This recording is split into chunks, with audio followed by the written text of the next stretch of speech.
Welcome to LOA Today. I'm Walt Thiessen here with Alyx King and Bill G. Today is Tuesday, April the 9th, 2019. It's 4 p.m. in New York. It's 1 p.m. in Los Angeles, 9 p.m. in London. Sydney, Australia is at around 8 a.m. Wherever you are in the world, thank you for joining us for another episode of LOA Today, your daily dose of happy. And once again, we are starting a Tuesday afternoon show in an extremely silly mood. That means happy things are about to come. It means that we'll be answering live stream questions. And it means, I think I see the pendulum. The pendulum is coming out. The pendulum is swinging. You gotta do a song about that. Did you have a song for it? Do you have a pendulum song? There ought to be a pendulum song. I have no idea. The pendulum is swinging. That's the song.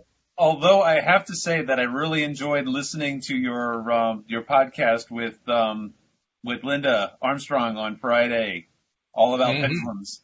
Yes. I had that in mind. I had the fact that you had your pendulum in mind when I brought that up. I think you heard that part. Yes, I did. Yeah. And by the way, I talked to Linda afterward. She said, "Yeah, why don't you bring Bill into a show sometime? We can see how it all mixes together on a Friday. So come on to a Friday show sometime." All right, sounds great. Okay.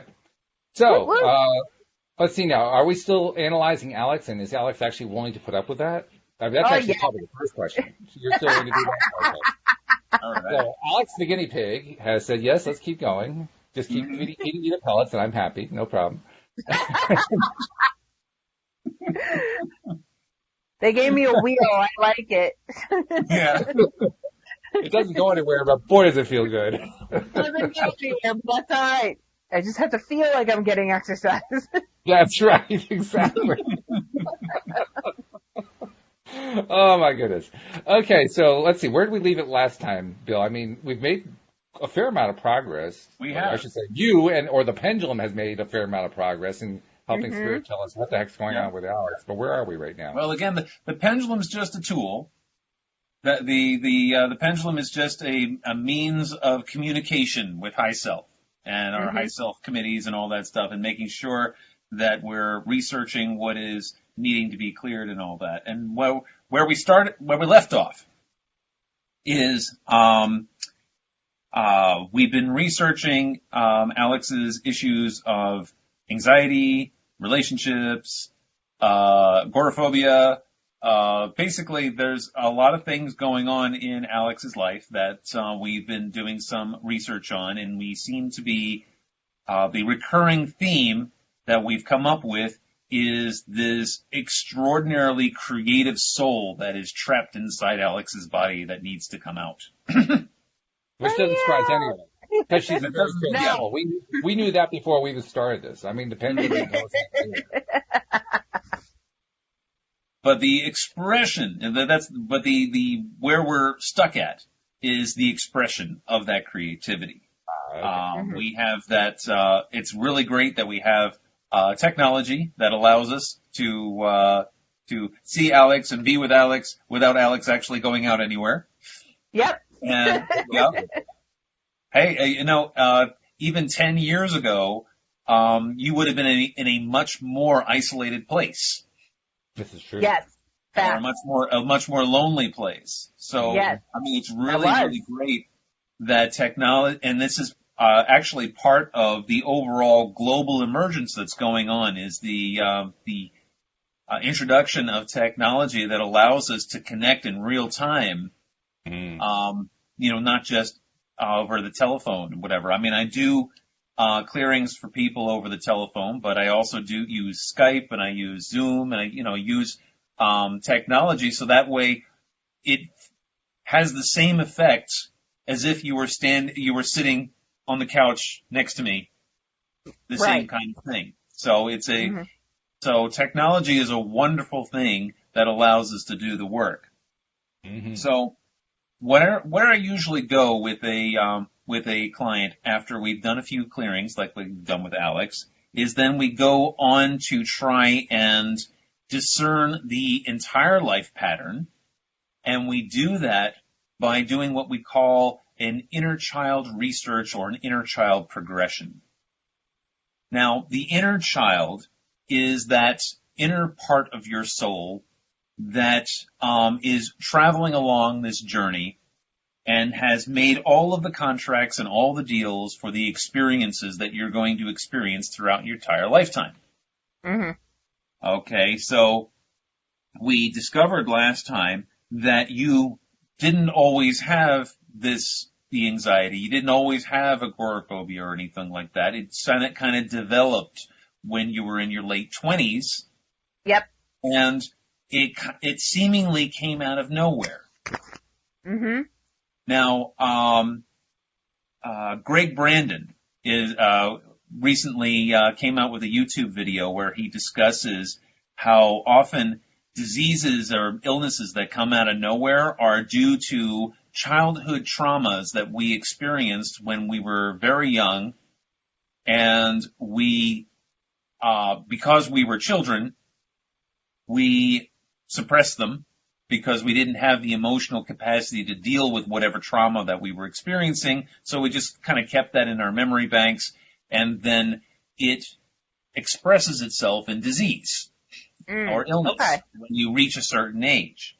Mhm. Now, the Robert Detzler, who wrote all of the work here for SRT, also goes along with that same notion, but he takes it a step further in that it's a combination not just of childhood traumas, but it's also also the traumas and programs that we've placed on our soul path from the very beginning, before we were even born. Okay. All right. Any questions so far? Nope. Oh, okay. So what we do with an inner child progression is we start you off before you're even born. And we figure out what kind of imprints were put on your soul by the people in your life, by the other souls that are involved in your life, the other cast of characters, shall we say. Because, life is just like Shakespeare says, life is but a walking shadow, a poor player that struts and frets his hour upon the stage. The souls that we come into this life with are all players in our little play that we call life.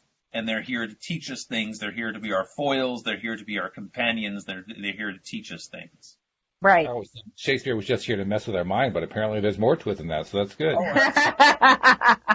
That's one of my favorite plays, by the way. All right. The Scottish play. So what we're going to do first we got to do our prep to work, of course. We got to just make sure that we're nice and clear and that we're nice and connected, and that Alyx and I are coming from the right place, and we are, which is great. And so we're getting our messages from high self. Our high selves have been elevated to the maximum level. We're dealing with how many members of my soul committee? We've got 4. We're going to bring that down to 2. My soul committee is now down to 3. I'll take 3. And then Alyx's soul committee is at what? Oh, we're already at 2. All right. So we didn't have to fire anybody today. That's great. Well done. I'd say you have your soul committee in better order than Bill has his. Yes, well, they listen to directions. That's what it is. They're that's like, right. They take direction. Hey, that's a number one aspect of any good actor or writer or anything, is the ability to take direction. Yep. There you go. Okay, so the first thing we're going to do is we're going to go and research what you were doing in the womb. We start off in the womb, and then the next thing we do is we figure out who is involved in this particular imprint. And again, it is going to the cousin. You've got some issues with that cousin. Is it the same cousin we were talking about before? Yes, it is the same cousin. Okay, I was going to say. So next we I just have a question. What was your cousin doing in the same womb as you? That's all I want. No. I told you we're connected because we're 1 year, 1 month, and 1 day apart. There you go. Okay. Okay, so. And he's not even a real cousin. That's the thing. Yeah. So basically worse. I mean, it's not even fair. Like my mother has only had one brother and he had no kids. So he's not a real cousin. He's a friend of the family.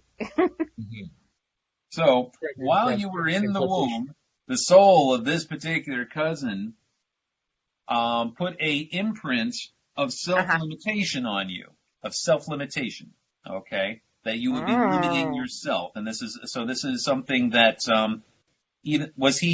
are you older than him or younger than him?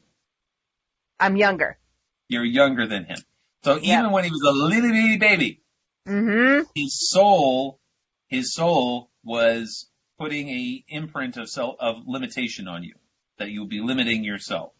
Now, we think this is a bunch of bunk, but this is souls work in very mysterious ways. Yes, they surely do. So we're going to clear this. So he wasn't busy enough being a toddler. He also had to go start messing with Alyx at the same time. This is a kind of kid. This is a kid who 100 years ago would have been dipping pigtails into inkwells. That's the kind of kid. Right. Yep. At 1 year old. At 1 year old. Okay. There we go. All right. The next we're going to go to is at birth. So now Alyx is being born. Yay! Now we're going to look at where the next imprint is going to be. Now, most of the imprints that are put onto children is within the first 7 days. So most of the programs that are being put on you after you're born, most of the programs that you have to deal with for the majority of your life brought onto you, imprinted on you by others, is within the first 7 days. So we spend a lot of time doing this inner child progression in the first 7 days. Okay. And then we move on from there. And it skips a lot since then because, we could be at this for hours and hours and hours if we did, okay, now we're doing the next day and the next day. Right. Right. Who says that kids can't tell time? We have a toddler who's able to time it down to within 7 days of your birth. I mean, that's pretty good time telling right there. Okay. So now we got a neighbor involved. And the neighbor has an imprint of restlessness. This was a long time ago, so I don't remember this neighbor. Yeah. Unless it was one of the neighbors that was a relative of mine, because that's possible. Was it a relative? No, it was a neighbor who was not a relative. Okay. But this is very interesting. Before we're even born, we have a deal. We have contracts. Yes. With all the souls that are surrounding us. Yep. And this neighbor could have been 80 years old and had already lived a full life, but you made a contract with them before they were even born. Yep. That this imprint would be placed on you. Mm-hmm. So there's restlessness that's involved. So we're going to clear that now. And then we're going to progress the inner child a little further. Okay. Okay. Now that's clear. Now, we're going to days. How many days?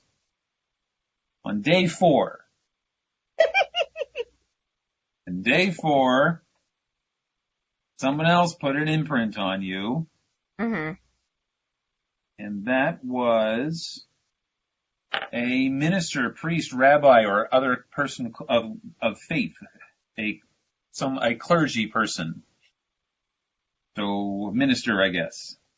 Were they alive or had they passed over? Alive or not? Alive. They were alive. Okay. Nope. I don't know who that is, but. Okay. Was your family particularly religious or no during that time? A little bit of both. A little bit of both? Yeah. Okay. All right. So on day 4, a minister who was aware of your birth gave you an imprint of self-destruction. Yeah. Fantastic. don't know, Alex. I think your infant self need to learn the song that came out probably a few years before you were born, where the chorus says, "Don't hand me no lies and keep your hands to yourself," because that's what you've been telling all these people. Yeah. So there was a minister, a priest, or whatever figure who, again, a lot of these are contracts and whatever. A lot of this stuff is being done subconsciously. And this particular minister may have just been feeling in a low place one day. Mm-hmm. And that energy, whenever you're experiencing a really, really, strong emotion, positive or negative, it ripples out around you and influences those around you. And, children, especially newborns, are extremely sensitive to that energy. Yes. So true.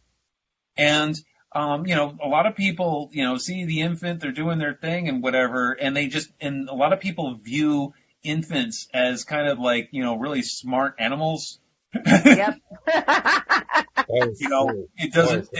It doesn't matter what you say or do in front of them. They're not going to remember nothing anyway. That's what you think. That's what you think, right. And actually, since children, especially infants, are so close to being they're closer to the non-physical than they are in the physical, they are aware of subtle energies more than anybody else. You lose that more as the older you get. You have to relearn that. So, you're looking at an infant, you're looking at a sponge. Yeah. And however you are feeling in that moment, you are creating an imprint on that child, which, if you had an actual contract with that child's soul or whatever, that's going to come out later. Yeah. Maybe in a big way. Apparently. Yeah. I just have one question. With these soul contacts, how many breaches of contract are there? Breaches of contract.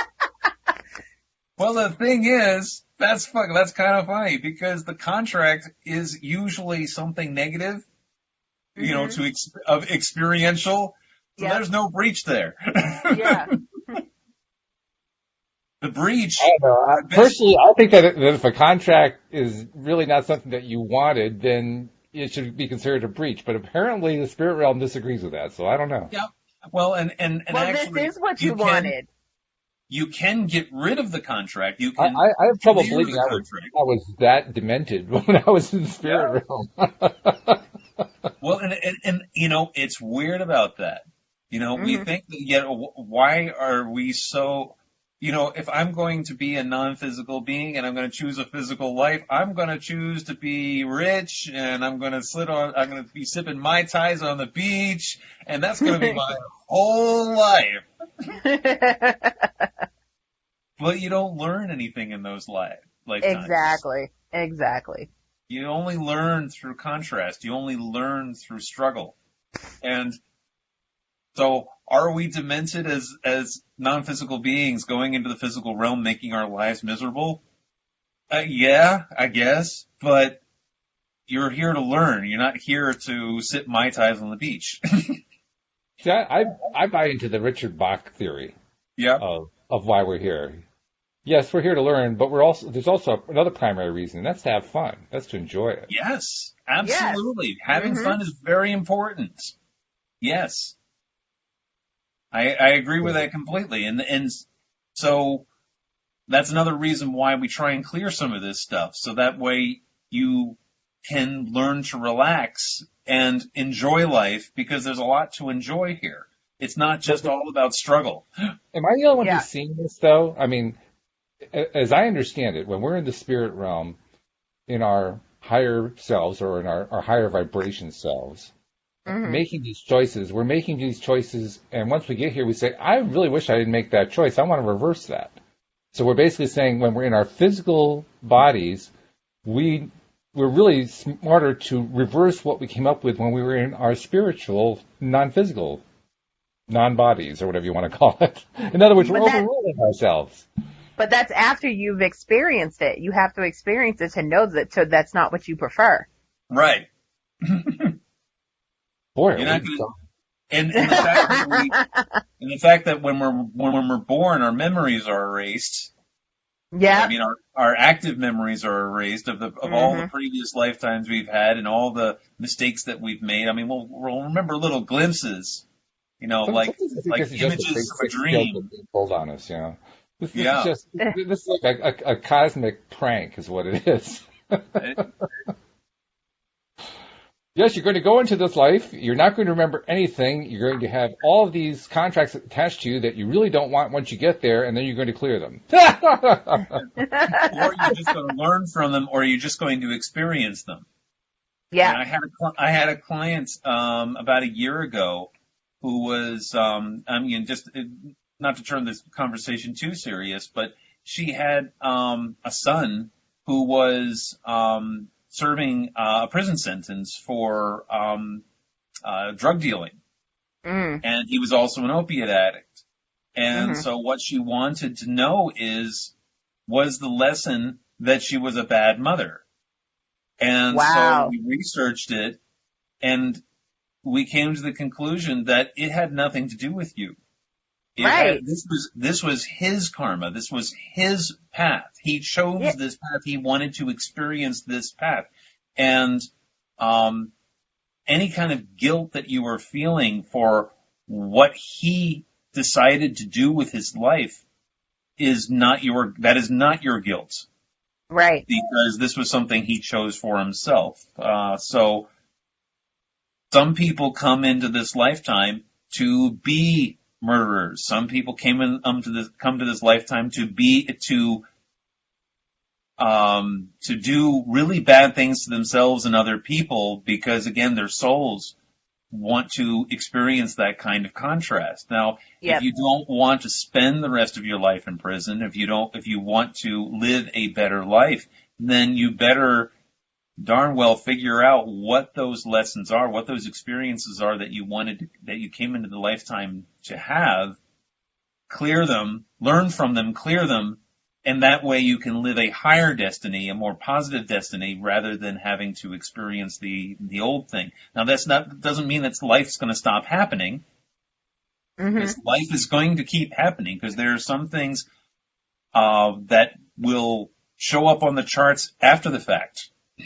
Because it was such a program buried so deep down in the subconscious that the high self was like, no, we're not going to tell you what that is because you came here to experience that come hell or high water. And then after you've experienced it, then we'll debrief. Then we'll learn from it. Right. But beforehand, no, you can't avoid this. This is big. This is a major thing you need to learn in your life, and we're going to do it. I think I'll take my ties for $200, Alyx. Yeah. So we're moving on. Moving on from day 4. Moving on. We're now into day 9.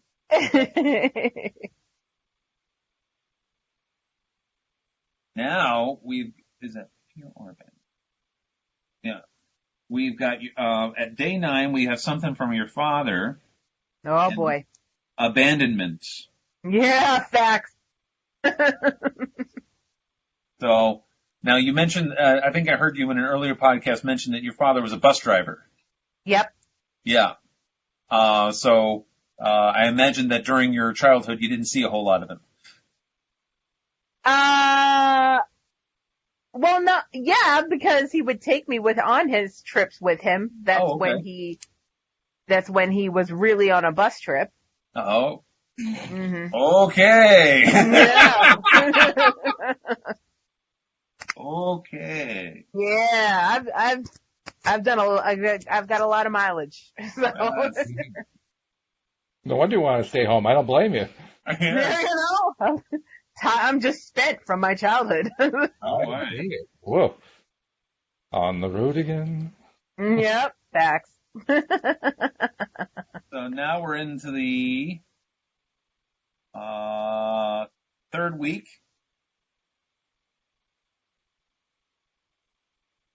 And again, we're going to take a look at our cast of characters. I'm going to watch this back and ask my mother a lot of questions. So now we're going, is it Uncle? The first one being, what did you do to me? No, first one being, who's this neighbor and who's this minister and what did they, yeah. Well, the thing is, she probably won't know. She might not know, or she might. It might make for a very interesting conversation. That's my goal. That's what I'm hoping, because she's got a very good memory, so. I learned things. I mean, I grew up in a very close-knit church, and then after I was an adult, I learned some things about the minister that I respected very, very much, that I probably didn't want to know, but I'm sure made an impression on me. Yeah. Yes. All right, show me. Okay, so we've got a friend with an imprint of selfishness at 3 weeks. Okay, now let's move on. Months. Now we're into the months. At 6 months, we have a mother. So mom didn't kick in till 6 months. Didn't kick in till 6 months. Isn't that interesting? Usually the mother kicks in a lot earlier than that. A little bit.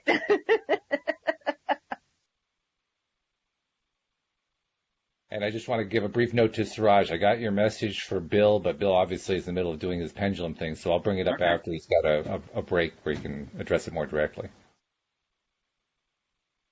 Okay. 6 months, we got the mother, a self-punishment program. Ooh. Wait, for me or for her? For her, but involves you. But it's an imprint. But it's still an imprint. It's when we talk about imprints, these are usually programs that people are dealing with themselves that they then pass on to you. Mm-hmm.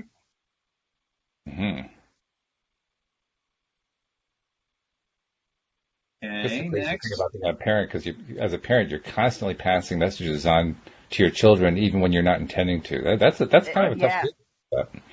It is. And you know, speaking as a parent myself, I mean, I got a 10-year-old, and you know, my wife and I talk about this a lot. It's like, oh, you know, what do we tell him and what do we don't tell him? And we decided very early on, we're letting him in on everything. You know, as much as you know, is age appropriate, of course, but every hardship, every major decision we make, he's involved in it, and we seek his input, and we model talking through each problem. Yep. And involving him in that problem solving, because I grew up where the adults made decisions and I was completely out of the loop.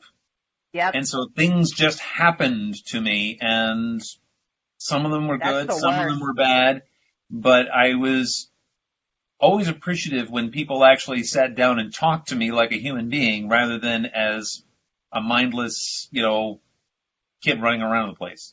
It makes a big difference. It does make a difference. It does. You know, because it teaches empowerment. That's right. It also teaches that the universe isn't completely crazy. There's actually a little bit of sanity to it. That's also good. Yeah. Right. And that also teaches you how to deal with change as opposed to things just being sprung upon you. Yes. Which is how I was raised, which is why I don't deal well with change. Yep. You might as well bring them in on the conversation because they're affected by it anyway. It doesn't matter whether you tell them about it. Right. It doesn't matter whether it's even directly involving them. They're still going to get the vibration of it, so you might as well tell them what's going on. We know everything. Which we were talking about. Kids. Kids. Yeah. So now we're at 8 years. Wow, that was a jump. It was a jump. and the person who came up as a therapist At 8 years? at 8 years. Huh. Now I imagine that were you in therapy at age 8? No. And again, the selfishness came up. I have to ask, what does it mean by selfishness? Selfishness, it's an imprint, so it's whatever the therapist himself or herself was dealing with an issue of feeling selfish, or there was some kind of negative program surrounding it that was then imprinted on Alyx's soul at that age. Now, I assume you were going to school at age 8, yes? Yes. And there are guidance counselors at said school, yes? Yes. Okay, they would probably, yeah. Okay. All right. I smell what you're stepping in. Okay. Yeah.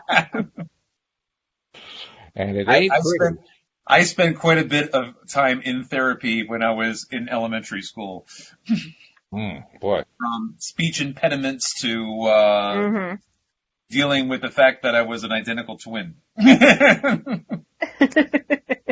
I mean, being an identical twin is interesting, and I'll just digress for a moment here, because identical twins are very psychically linked. Especially the identical ones. Not so much fraternals, but definitely identicals. Which is why they have a tendency to not develop verbal language skills as quickly as other kids. They have their own language between each other, and that's usually enough. You know, my brother and I would play together. We basically spoke our own language. We knew what each other was going to say before we said it, et cetera, et cetera. So because we were a little behind our classmates, they put us into speech therapy trying to fix that problem. Yeah. So it was a thing that created an imprint in me that I was somehow broken.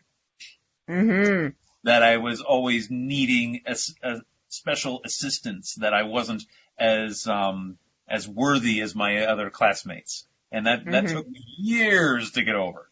Yeah. Gotta love the public school systems. True.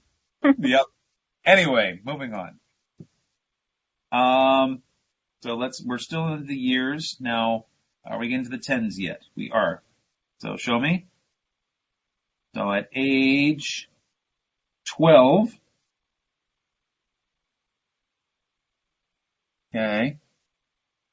All right. I'm going to try and go quickly here so that way we have time for questions. So, interesting. Yeah, this is when it starts to get interesting. So at age 12, you were contacted by an ascended master. I'm sorry, what? You woke her up. An ascended master is a non-physical being who is usually somebody who has passed. Who then is here to guide you in your life in a positive way. Okay. Okay. At age 12. At age 12.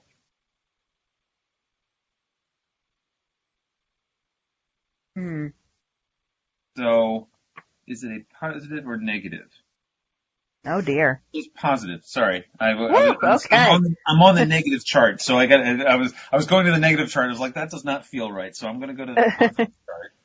Well, especially since you said that he guides her, or whatever, he or she guides Alyx in a positive way. Right. How could it be negative? So now at age 12, you have an ascended master giving you an impression of love of life. Okay. Very interesting. Yes. I didn't expect that. Okay, now we're back at years. And now we're going to 24. At age 24. Wow. That's a leap. Yeah. And now we're going to person. Do you have any sisters? Yep. You do. Sister came up. Mm-hmm. All right. So, are we going positive or negative? Let me see. This one's a negative. I was gonna say, I guarantee it's negative. All right.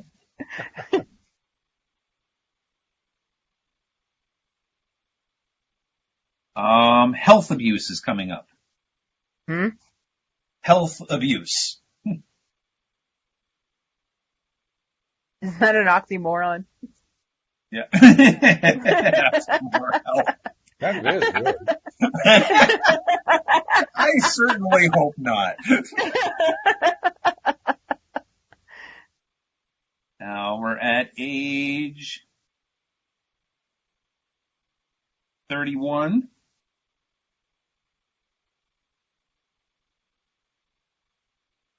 All right. And what's your current age again? 35. Right. So now we have a grandmother. Positive, negative, negative. Mm-hmm. Again with the self-limitation. Mm-hmm. Okay. Is that it for our inner child progression? Yes. So now what we're going to do is we're going to ask Spirit to tell us a little bit about your future, if there are any planned major disasters, diseases, or whatever that is going to be coming up in your future current lifetime, and so we can clear them. Yeah, let's Ready, clear Chris? So, age. Good idea. Right? No, I think I'd rather have disasters, please. Yeah. No, I don't think so. Age 37. Oh boy. Is it going to be on the disease charts? No, it's not. Good. Because I had enough of those going on. Yep. So it's going to be a program with a person, yes? Okay. Business, is it counselor or business associate? Business associate. At age 37, business associate. Positive, negative, negative. Show me. Lying. So a business associate is going to be lying to you. That apparently is going to cause some problems, so we'll clear that.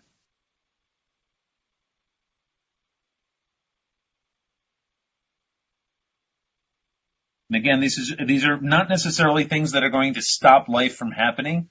Right. But it's designed to make you aware of patterns that you've put in front of you, so that way we can clear them before they become a problem. Okay. And clarify one thing. Are these things that absolutely would have happened, or are they tendencies that could have happened? That's a darn good question. I don't have a good answer to that one. Okay, well, that's an answer anyway. Yeah, because it mixes your soul contracts with free will. Right. So it's like, it could be either way. Because if you have a belief that something bad is going to happen, law of attraction says you're absolutely correct. Yep. But if you believe that you are going to have a learning experience that you that you don't want to experience, and so you reframe it to something that is going to be positive, then if it should actually come to pass, then your interpretation of that event is not going to be as devastating as it would have been if you did not have the soul awareness in the first place. Okay. This sounds like a could to me rather than a would. This sounds like a possibility, which makes sense. Yeah. Because how we interpret things, it's how we interpret things. Mm-hmm. Next age. Oh, we're going way up. 64. All right. Living long. 64 is young. It is young, but it's still 30 years away from me right now, so things are looking good. Well, put it this way, the average lifespan in the mid 1800s was about 45, so Right. you're doing good no matter how you look at it. Well, put it this way, everyone in my family doesn't die until 95, so I'm good. Well, there you go. Okay. Now at 64, it says you're going to have something going on with a daughter. What? That's impossible. Daughter energetically. Surprise. Okay. Oh, like, nah, Daughter son. is a son, daughter. People automatically assume biological. Okay. So it could be my niece. Positive, negative. On the negative. Show me. Oh.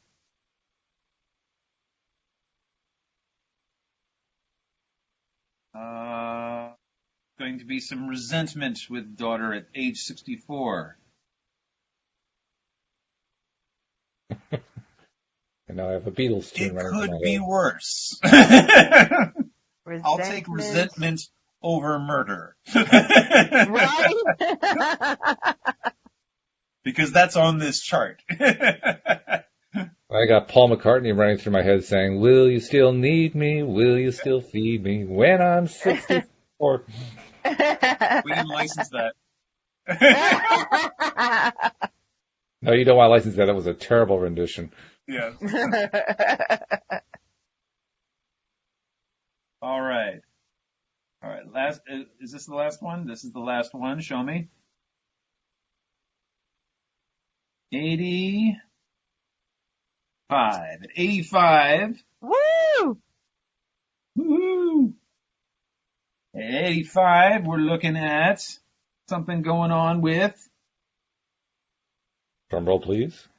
with an aunt. I still have aunts at 85.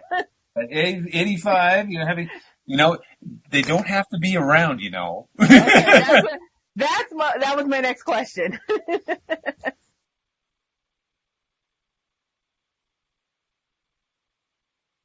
Okay. Please, no jokes. Oh no, here we go. That means it's Sexual gonna be perversion. What? Oh no. You a dirty old lady. Oh dear. Are you sure this isn't my grandmother talking? 'Cause oh man. Okay, so anyway, what we do now is we make sure that everything is clear and that we're clearing any other things, avoidable pitfalls. This is taking a road ahead, looking at the road ahead, looking for the potholes. But, those, the illusions that are there that want you to not see the chasms, they'll still show up. Okay. But this is just to smooth out the road. Gotcha. So, what have we learned? We've learned that there are a lot of self-limitation programs that were put on you. But at the same time, when you were 12 years old, you were visited by your ascended master that imprinted upon you a love of life. Mm-hmm. I know exactly who that is. And so, that is, that's part of the voice that you need to strengthen. Mm-hmm. And especially now that we've taken all these other people in your life and you've kind of silenced their bad feeling, their bad impressions on you. Not their bad. The thing is, it's not as if they don't love you. It's not as if they don't care about you or whatever. They're just putting their own stuff on you. Yeah. And so we're ridding ourselves of that stuff. So that way we can exercise our own free will and we can exercise our own level of trust in ourselves. to take back our personal power. Because whenever somebody gives us an impression of a negative emotion or a negative program, we've given away our power, whether we realized it or not. Or they've taken our power from us. Mm-hmm. And this is I don't allow that. Yeah, and this is a way of taking it back. But it's hard to not allow it if you don't know it's happening. Yeah, hindsight is 20/20. and also a lot of this happens on the unconscious level. Yeah. Mm-hmm. You know, you can't stop someone from thinking something bad about you, or putting they're like, oh, Alyx reminds me of when I went through such and such. Right. And now that energy of that such and such, whatever experience they had, is now on you. And so they've taken away a piece of your power because of that. And this is something that we have to guard with ourselves too. And when we're thinking about other people, when we think bad things about other people, we assume bad things about them, we're taking away a piece of their soul power by doing that. We're putting an impression on their souls, and it's making it more difficult for them to live their lives when we think bad things about people. There's another reason why I avoid the news, because that is designed to make you feel bad about other people. And so when you're on the news, you are being bombarded by millions of people or thousands of people who are putting bad impressions on you now, who are thinking bad things about you, or thinking that you're a good person, bad person, or if you're a good person, a bad thing just happened to you. Right. Or that you're a bad person and you deserve bad things to happen to you. All that's energy. And it's a wave. Yeah. I mean, I'll be very interested to know how Steve is faring in everything that Steve Rowell is doing with his foundation and all that, when he came out in the newspaper and all that, with the church. And I'm sure there's a lot of, he's getting a lot of love, but I'm sure he's getting an equal amount of hate. Yep. Nothing he's relayed to me, I can tell you that. Yeah, but it's just energy. It's all that energy. And now he's in a good place because he has learned how to filter a lot of that negative energy out. Yep. And ground that out. But I'm sure it's affecting him on some level. Is it though? And this is what this is starting to touch on a question that I have about this whole process, which is I believe in what Abraham teaches us, which is that whatever we vibrate to is what we tend to attract. If we don't vibrate to it, we don't attract it. Right. So if we're at a high vibration, a positive, happy kind of vibration, and someone else is at a low vibration, they're sending us low vibration stuff. If we're at that high vibration level, it's like we don't even receive it. It doesn't even touch us. It doesn't reach us. I agree completely with that. And but it's not going to, if you're in that high vibration place, but if you were in a low vibration place in the past, you absorbed it then. And unless you have done the research to go in and clear it out, it still lives there. A piece of your soul still lives there. This came up recently with something that, I was working with my wife, and, 10 years, that was actually 15 years ago, we had, a bit of a rough patch in our marriage. And I thought I got over it. And then recently when we were talking about it, I realized, hey, a piece of my soul is still there.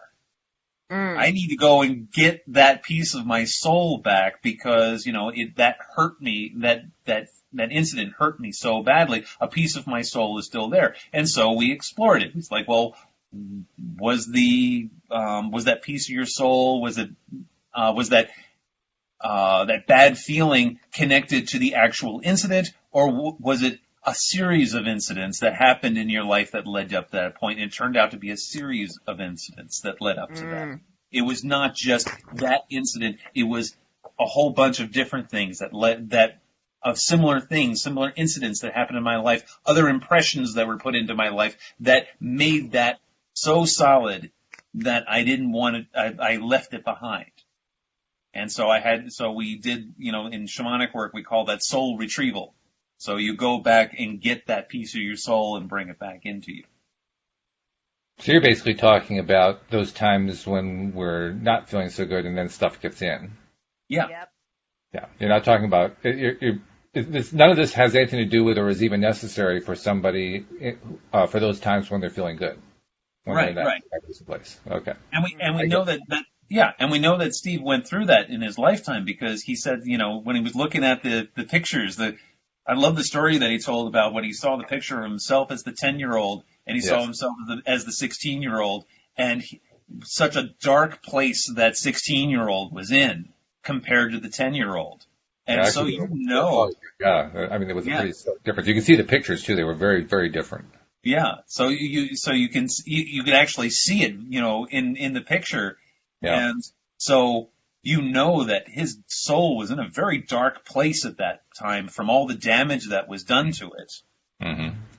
And so he had to, through the work that he did, by doing the work, he was able to figure out where those pieces of his soul were, to recover to find the happy boy again. Mm-hmm. Because that happy boy was somewhere lost someplace. And he was happy to rediscover that kid. I mean, when he saw that photo, that was the great joy of finding that photo because he got to see that kid and remember, yes, I was that kid. I was in that happy place. We basically take that photo back in the way that it needs to be taken back as a plus thing. Yep. Yeah. So going back to what you said a moment ago, maybe I misunderstood the way you said it, but you said now that he's got that article out there, and yes, he's been getting a lot of positives, but there's also the negative stuff, and the negative stuff must be affecting him on some level.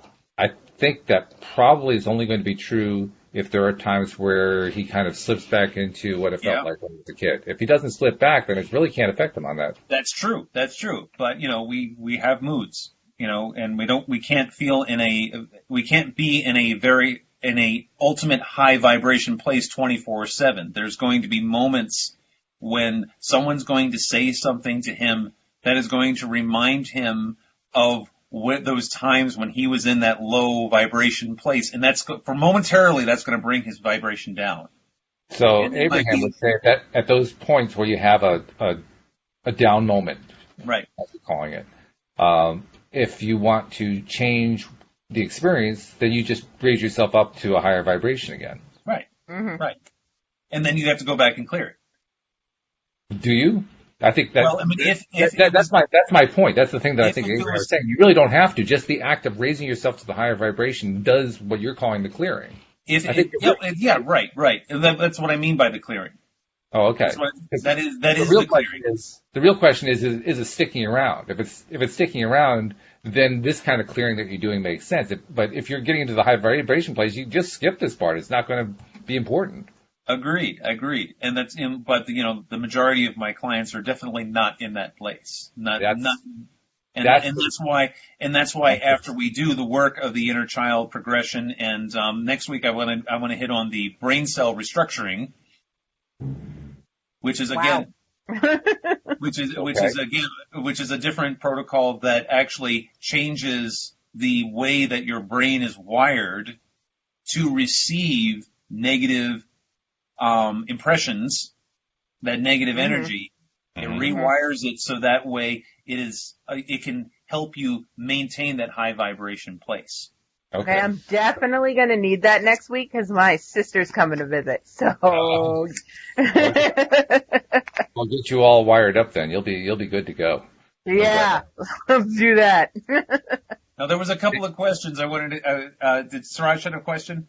Suraj had a question, right? He says, and this is tying back to the earlier part of the conversation we had on the show where we were talking about soul contracts and the many soul contracts that get negotiated in the land office in the sky before we get here. Land office. I was trying to think of an appropriate analogy, but I couldn't come up with one. Anyway, Siraj says, it's a nice conversation. I like it. But, Bill, what's your opinion on Dr. Wayne Dyer's theories on the same topic? Or what's your opinion about his documentary, The Shift? Are you familiar with that one? I don't know if you're familiar with that. I know a little bit of Wayne Dyer, and I don't know that documentary. Oh, okay. Do you know anything about what Dyer has to say about soul contracts? No, I'm sorry. I haven't read Dyer that much.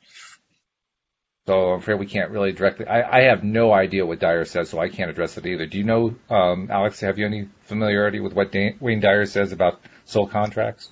Not at all. No, I'm sorry. Sorry, Siraj. Struck out on that one, but if you can get us more details about what Dyer says, maybe we can address that. Maybe for the next show, but I'm afraid we can't answer all questions. There are some things that are outside of our knowledge and experience, so we can't do it. But thank you anyway. We appreciate you sharing the question. And I also want to make sure I would be remiss, because I have been remiss lately in reminding people who are listening and enjoying the podcast who are not yet subscribers to become subscribers. If you aren't a subscriber yet, please become one, because you get all these shows coming right to your smartphone every single time that we publish them, and it's so easy to do. You just go to the homepage of our website at loatoday.net, and right at the top of the page, there's a great big icon with a little text that says, this is your device, this is the kind of operating system your device uses. Just click here, and it'll walk you right through it. And it does. And then you're a subscriber. And then, of course, once you're a subscriber, make sure that you are sharing on social media the fact that you're listening each time that you're listening to one of these shows, because that's how we spread the message along. That's how we give everybody their daily dose of happy. And those are the messages for the day. Well, actually, there's a third message if you have one. Bill, do you want to tell people how to reach out for you in case they're looking for a little SRT, a little therapy training, clearing out all those bad programs and bad contracts that got in there? Absolutely. You can find me on Facebook. I'm easy to find on Facebook. William G. And also we've got the Vital Bioenergetics. That's the name of my healing practice. NinaG.com, NINAGEE.com. That's my website. I also have a weekly blog, and I just absolutely love being here. And let's keep up the good work. Very good. Okay, and I would also be remiss if I didn't mention Alyx's podcast that she does. Once again, the name skips my mind. Spoiler alert! Spoiler alert! There it is. Spoiler alert! I remembered what the name of it was. Spoiler. Anything new on Spoiler Alert? Nothing as of yet. There's a couple things going on, but nothing major. So, we're going to stick with the monthly schedule that we're doing. And in between here and there, we're going to be having a guest host. So that's going to be yeah. Unless, of course, there comes up an emergency situation, some news item or whatever, and then I'm sure you'll be addressing that, because you always do that. Of course. I mean, that's what the whole point is, right? To be able to say, hey, wait, I got the earliest on the latest, so there it is. Breaking news! Breaking news! Good stuff.